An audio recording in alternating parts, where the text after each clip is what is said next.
Cook की जानिब से व्यूअर्स आप सबको मेरा सलाम। तो आज पे एक नई ज़बरदस्त सी रेसिपी के साथ मैं हाज़िर हूँ और आज मैं बनाऊँगी अनार का जूस।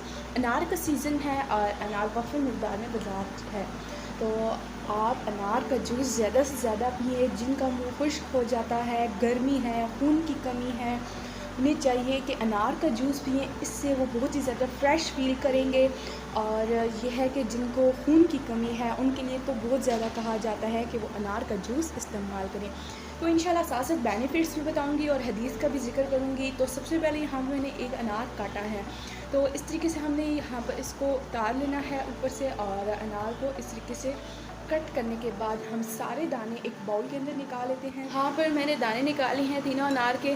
तो ये उनके लिए जूस है जो लोग अनार नहीं खा सकते बीज की वजह से, क्योंकि अनार का जो बीज होता है वो सख्त होता है, तो कुछ लोग इस वजह से भी नहीं खाते।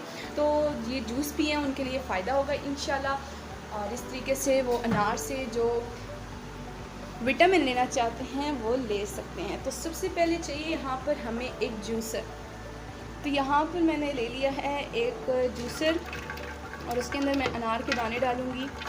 अनार ऐड कर दिया है और मेरे पास ठंडा पानी है यहाँ पर, तो वो हम ऐड करेंगे। तकरीबन 2 से 3 गिलास हम ऐड करेंगे, क्योंकि अगर आपके पास एक अनार है तो आप 1 गिलास पानी का ऐड कर सकते हैं।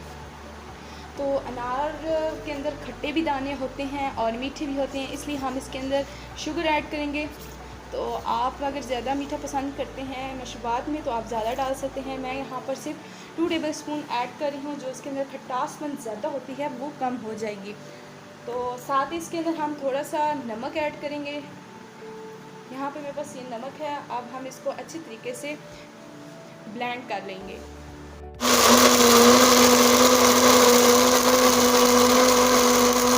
जूस रेडी हो चुका है और यहाँ पे मैंने रखी है पोनी।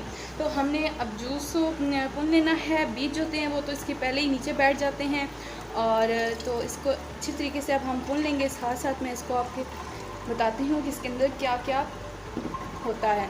अनार के अंदर बहुत ही कम कैलोरीज होती हैं। विटामिन सी, विटामिन बी और विटामिन 5 की काफ़ी मिकदार होती है। इसके बाद फाइबर इसके अंदर पाया जाता है, पोटेशियम पाया जाता है।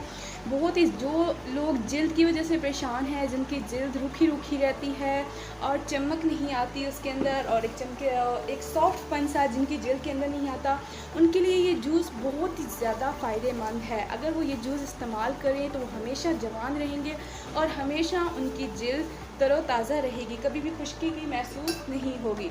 तो सारा यहाँ पे मैंने जूस छान लेती हूँ और फिर मैं आपको इसका फ़ाइनल लुक दिखाती हूँ।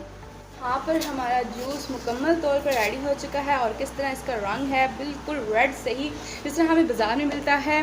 और चलिए अब इसको हम कर लेते हैं, गिलास के अंदर डाल लेते हैं, और बाज़ार के गिलास में भी हम आपको दिखाएंगे कि किस तरीके से और वो किस प्राइस में मिलता है। तो देखिए व्यूअर्स, 2 गिलास में मैंने डाल लिया है। जो घर के हमारे गिलास होते हैं किसी में भी आप डाल सकते हैं। और यहाँ पे मेरे पास है बाज़ार का 1 कप, तो उसमें मैं डाल रही हूँ। तो देखिए यहाँ पर व्यूअर्स हमारा रेडी हो चुका है और ये इसका कैप। अब हम इसको इस तरीके से कैप दे देंगे और क्लोज कर देंगे। उसकी कली है स्ट्रॉ के साथ, और अब इसको एंजॉय करें। यहाँ पे छोटी सी हदीस का भी जिक्र करूँगी। हज़रत अकरम सल्लल्लाहु अलैहि वसल्लम का फरमान है, मेरी उम्मत को क़यामत के दिन इस तरह उठाया जाएगा कि उनकी पेशानियाँ और पाँव उनकी वज़ू के असरात की वजह से चमक रहे होंगे। तो यहाँ पर बात यही आ जाती है कि नमाज की पाबंदी बहुत ही ज़्यादा ज़रूरी है। और अगर आज की रेसिपी आपको मेरी अच्छी लगती है तो इसे फैमिली के साथ, रिलेटिव्स के साथ ज़रूर शेयर करें। मेरे चैनल को सब्सक्राइब करना मत भूलें और बेल आइकन को ज़रूर प्रेस करें, इससे मेरी वीडियो के नोटिफिकेशन आपको मिलते रहेंगे। तो नई वीडियो आने तक अपनी होस्ट को दीजिए इजाज़त। अल्लाह।